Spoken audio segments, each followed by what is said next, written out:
كان جياني. ماست هيفاء، شنو الشعور حاليا؟ والله المكان باقول المرجوحة والمكان. هسه احنا وين؟ طبعا زاكو جميلة. وهسه مثل ما قلنا لكم راح نجرب سيارة واحدة بهذا المعرض اللي هي البورش. تعالوا خلينا نصعد وناخذ فرة بدهوك. اسمع هلا اصدقائنا الحلوين، شلونكم؟ شو اخباركم؟ عساكم بخير صحة وعافية يابا ان شاء الله كل يشاهدنا بخير وعافية ان شاء الله. وهيفاء هذا اليوم كلش تتمناه من زمان. ايوه والله العظيم ما اقول لكم جد متمنيته هيفاء. وكوكا هم متمنيه يروحون يشوفون. راح نروح على بيت خالتي، طبعا خالتي كلش احبها هاي، فمتعنيت لها. رايحة من اربيل رايحة لدهوك، راح اشوفهم واقضي يومين حلوات وياها ويا عائلتها. طبعا تحياتنا لهم جميعا. هسه رايحين شنو تقريبا الساعه 12 بالليل. انا خطيه من البحر قالت لي اجي كل شوي فوفا وين صرتي جت السيطره. اوكي جت السيطره. فاصل ونواصل. هاي جديده هنا أنا بس هنا. طبعا هذا بيت خاله. طبعا اني اتذكر انه هناك ما كان اكو مبني، بس خاله كانت بالفرع. اكيد هذا بيت خالتك شيء فاخر فطبت عن بيت خالتك. احسن انت صور من بعد، انا مستحي اصور عليك الله. صور من بعد تمام. طبعا بس هاي اكو شغله هنا كلش صعبه، الجي بي اس يا ابو. اوه ما عندهم جي بي اس اصلا، كلش صعب يعني بالقوه اللي وصلنا. مزعج. بسم الله. فخلينا نشوف هيفاء روح من بعيد وين نشوف الاقامات انت وخالتك. اي مو احسن لي؟ هذا البيت بيه ذكريات، كنت كلش صغيره اجي والعب. هسه كلهم كبار. قد كان عمرك؟ متزوجين. قد كان عمرك من تجين؟ اخر مره اجيت طبعا هاي بيت خالتك نايمه خاف. لا قاعده. كان 14 سنه عمرك؟ 14. يلا دقي باب تعي هنا. بيت خالتي والله يطلع مو هو. اقول لك هنا هذا مال خطار، هذا مال خطار. ايوه والله بعوض عمري كان 14 سنه. تعالي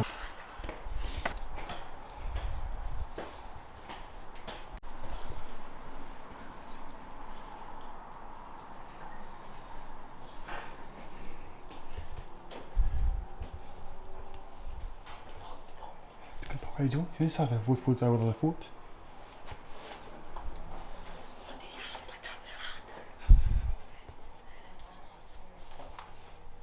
وكان جياني. هذا النفر ايش دا يسوي؟ طبعا احنا ثاني يوم الصبح كوكي يقول صباح الخير. كوكي اني هنا. كوكي يقول صباح الخير يا حلوين، شلونكم؟ شلون النفسيه؟ يقول كل شيء تمام. طبعا احنا اليوم الثاني لكن حسين قاعد يحكي ويا عائلته. افوت له على الخط. هلا كل شيء تمام؟ شلون حنكمل يومنا اليوم؟ انتظر 100. شوفوا لي خالة شو مسوية. خالة تعرفني أنا أحب الباكر. خالة سولفيني على الطريقة البسيطة مالتك. بعدين اسولف لك شلون. والله باع لا ما ادري. ويلي خالة يلا احنا جوعانين يلا.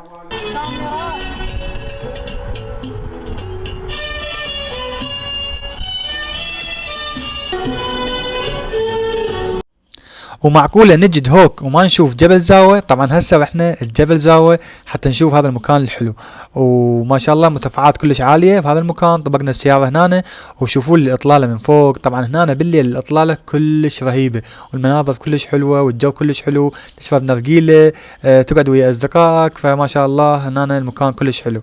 وش سوينا هسه؟ راح نكمل طريقنا ونصعد بعد أعلى وأعلى.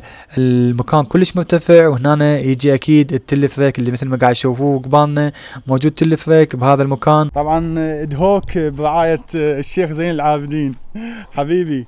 يا بعشت ايدك على هالمكانات الحلوة. دائما تجون هنا؟ والله هي بالليل حلوة. بالليل اجي هنا. باللي يجون هنا والله القعدة مالتهم ما شاء الله كلش حلوة. ها اعرفكم زين العابدين يصير ابن خالتها الهيفاء. لازم راح اخلي الاكونت مالتك. الاكونت مالته موجود هنا الانستغرام، كلكم ضيفوه اوكي. وشوفوا لي هاي المرجوحة والاطلالة يا الله. طبعا هيفاء وقفتنا قالت لنا نصعد بهاي المرجوحة. شوفوا الجمال ما شاء الله القعدة هنا. واو جماعة دهوك عمي عندكم مدينة تجنن صدق حلوة. يلا انا سندريلا صعدي. وانا اكيد سندريلا ما صعدي دير بالك. عزل اروح اتقلب. تنتقلب سندريلا والله. والله خوش قاعدة حلوة. يلا هيفاء. هاي حاجة بربع. ماست هيفاء. شنو الشعور حاليا؟ كلش حلو. والله المكان. فاول المرجوحة والمكان. كلش حلو. هي صح بسيطة بس حلوة. صدق هي بس بساطتها حلوة يعني، والمكان والجو هسه ما شاء الله كلش حلو. باعوا كوكي شلون متونس ويا قرايبه. الحلو كوكي اجتماعي، يا يشوفه يندمج وياه. حبايبي طبعا رح ناخذ جلسة تصوير هسه، تلقاها وين بالانستغرام هنا الاكونت تلقوها.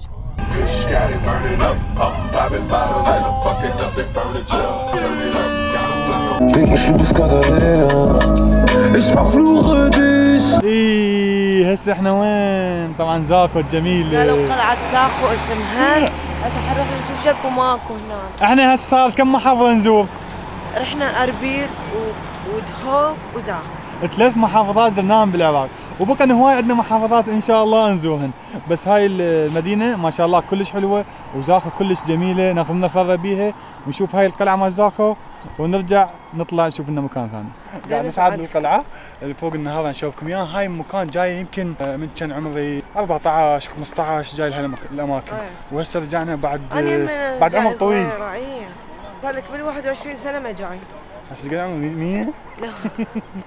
يلا خلينا نشوفكم هسه الاطلاله من هنا. معقول الاطلاله اللي تخوف. واو يا سلام ما شاء الله، المدينه كلش حلوه وزاخه بعد.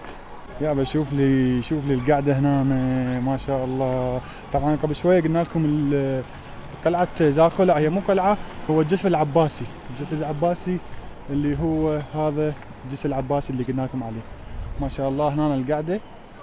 واو شوف الشوارع النظيفة، الجمال، المدينة كلش حلوة. حسين شنو رأيك بالفيو؟ والله ما شاء الله صراحة كلش حلو. الشوارع والجمال، صدق زاخو يستاهل الواحد يجي. اي والله. كردستان كلش حلوة بصراحة.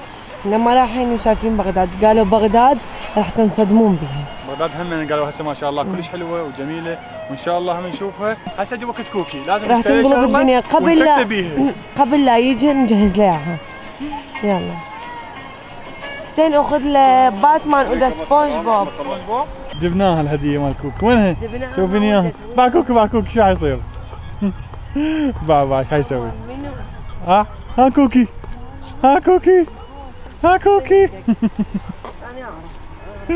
بعد شلون فرح عباك ما جايب له سيارة. ايش حنسوي؟ حنروح نتغدى لان خاله مسويه باكر. وليسه ما ماكل. وهي بالطبخ عالمي. اوه اكلها كلش طيب، فراح نروح ناكل باكر ونرتاح شوي ونرجع نطلع. ويا خالتك؟ لا طبعا حسين راح يطلع بهاي السيارة ويا بن خالتي، وحسين راح يسوق، انا حصعد ويا خاله وانا حسوق. اقعدي ما عليك انت ما عليك. هاي جاي هنا تموتهم. ليش؟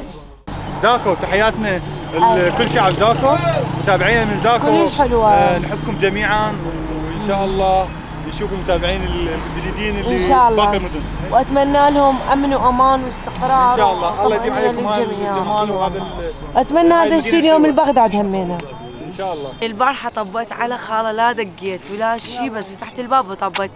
حسين مش اقول له بابا صورني من ورا. حسين انا صرت جوا، طبيت جوا وسلمت وقعدت هو بعد. بابا طبيت عليهم ما يدرون هم اصلا. ناس نايمين. فمع الاسف حسين ما صور. هاي احلى شيء هنا بين الاقارب. ليش؟ هناك مفتقديها، مستحيل طب بيت هيك طب وزين. انا قلت لك طب ببيت امي. هلا طه. حبايب هسه راح اخذكم مكان الكل يحبه، معرض السيارات، ونعرفكم اول شيء على شركه زين كارز. خلينا نعرفكم على كم سياره هنا واسعار السيارات، واي سياره تردون موجوده بهذا المعرض. يابا هنا الشيخ زين العابدين، حبيبي زين العابدين، احكي لنا. عندنا البي ام 540 اللي هي معروفه بمحركها القوي وسرعتها الجباره طبعا. والله سقتها انا جربتها. بعد انت شفتها زين. 6 سلندر توين باور توربو 540 فول مواصفات، داخل 7 الوان، وتحكم بالستيرن وتحكم بالسبورت، عندك كومفورت وعندك الايكو اللي هو ما يخليك تصرف بنزين. اهم شيء هاي عند العراقيين. تعال خلينا ناخذ فرة بالسيارة، خلينا نشوف من الداخل. شوف. تعال خلينا نشوفكم السيارة من الداخل. طبعا هاي احنا نحكيكم كم سيارة موجودة هنا. المعرض اكو اكثر من معرض عندهم كل مكان.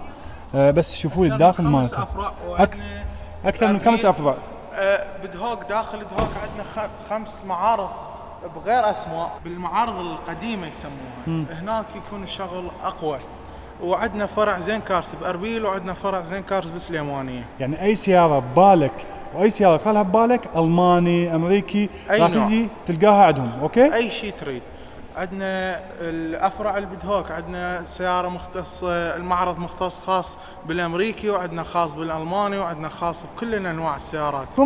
هسه مثل ما قلت لكم هذا الداخل مال السياره ما شاء الله. هاي السياره البي ام مرتبه ترتيب ما شاء الله مو طبيعي، والمحرك اللي بيها صدق جبار، يعني اخذت بيها فره فشي رهيب.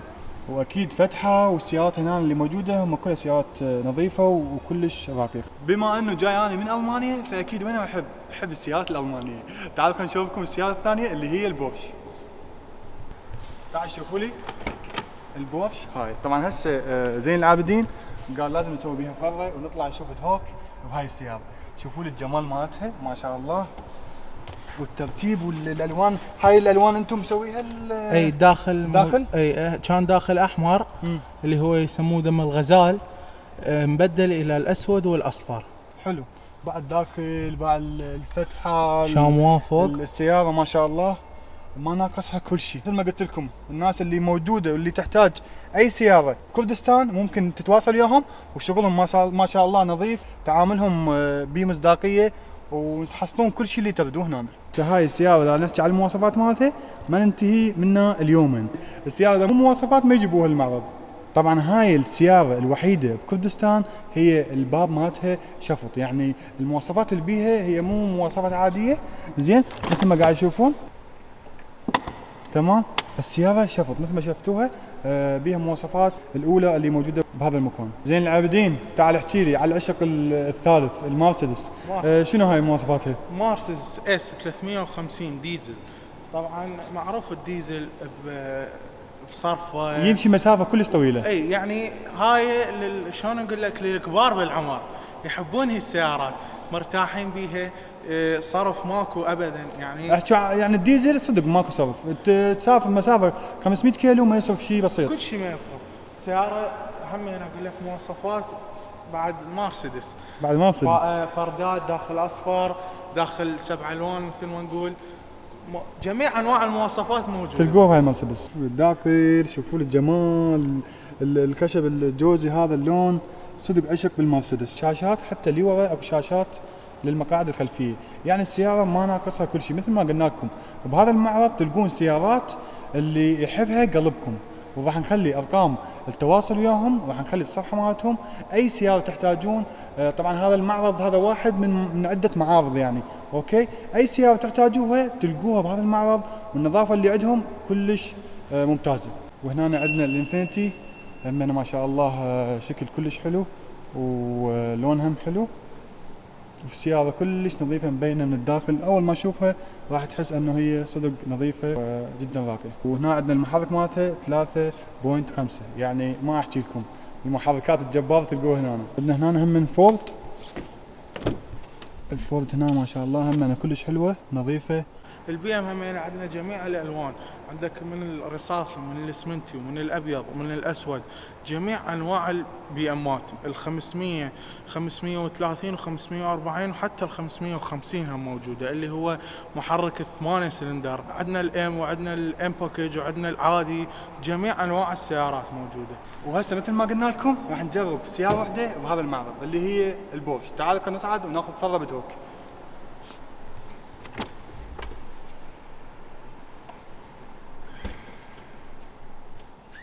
يا الله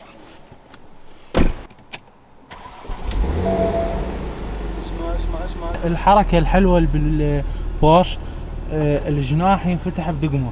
الجناح اي هاي دقمه بس باولي مو سياره، طياره بصراحه. يا شدوا زياده دقمه ما ادري. زين عابدين انت تصعد يمي والدقم عليك والستيرن علي. يلا يابا عشاق البورشات، يعني الصدق اللي يحب هيك بورش تواصلوا ويا المعرض، لان هيك بورش ما تلقوها بكل العراق. نبديها نفتح السقف. يعني الجو ما شاء الله هنا الجو كلش حلو. شوفوا السياق، شوفوا الجماليه مالت السياره ما شاء الله، ومحرك ما احكي لكم يعني. زين انا خايف نط السقف. السياره ما ناقصها شيء يعني. جد ماشي هاي السياره ماشي 120,000. بصراحه هذا المشي بالمانيا يعتبر لا شيء، خصوصا المحركات جباره مثل البورش. هو احلى شيء بالبورش انه تنزل ستيرنها للاخير من جوا. تنزله اي من جوا نزله، بعد السياره ما نزل. تحس نفسك صدق راكب سياره سبورت. صدق والله. تصير طبعا هي الاحلى شيء بالبورش، تمام، تقدر تسويها سبورت وتقدر تسويها عالي، خصوصا هاي السياره تصير سبورت وعالي. طبعا يابا هسه احنا والغالي زين العابدين موجودين بمدينه بشارع، مو بشارع كيارة. المغتربين يابا، هذا الشارع مالتكم جماعه دهوك ما شاء الله، شارع كلش حلو، والاجواء بالليل فشي رهيب.